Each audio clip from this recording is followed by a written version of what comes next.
When we talk about English, we often think of it as a single language. But what do the dialects spoken in dozens of countries around the world have in common with each other, or with the writings of Chaucer? And how are any of them related to the strange words in Beowulf? The answer is that, like most languages, English has evolved through generations of speakers, undergoing major changes over time. By undoing these changes, we can trace the language from the present day back to its ancient roots. While modern English shares many similar words with Latin-derived Romance languages like French and Spanish, most of those words were not originally part of it. Instead, they started coming into the language with the Norman invasion of England in 1066. When the French-speaking Normans conquered England and became its ruling class, they brought their speech with them, adding a massive amount of French and Latin vocabulary to the English language previously spoken there. Today, we call that language Old English. This is the language of Beowulf.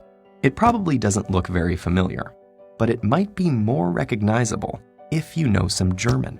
That's because Old English belongs to the Germanic language family, first brought to the British Isles in the 5th and 6th centuries by the Angles, Saxons, and Jutes. The Germanic dialects they spoke would become known as Anglo-Saxon. Viking invaders in the 8th to 11th centuries added more borrowings from Old Norse into the mix. It may be hard to see the roots of modern English underneath all the words borrowed from French, Latin, Old Norse, and other languages. But comparative linguistics can help us by focusing on grammatical structure, patterns of sound changes, and certain core vocabulary. For example, after the 6th century, German words starting with P systematically shifted to a PF sound, while their Old English counterparts kept the P unchanged. In another split, words that have SK sounds in Swedish developed an SH sound in English. There are still some English words with SK, like skirt and skull, but they're direct borrowings from Old Norse that came after the SK to SH shift. These examples show us that just as the various Romance languages descended from Latin, English, Swedish, German, and many other languages descended from their own common ancestor, known as Proto-Germanic, spoken around 500 BCE. Because this historical language was never written down, we can only reconstruct it by comparing its descendants, which is possible thanks to the consistency of the changes.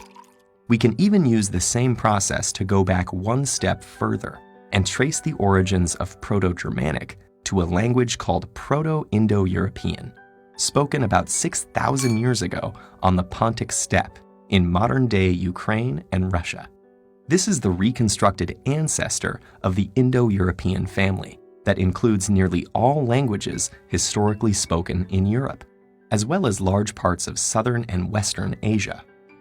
And though it requires a bit more work, we can find the same systematic similarities, or correspondences, between related words in different Indo-European branches.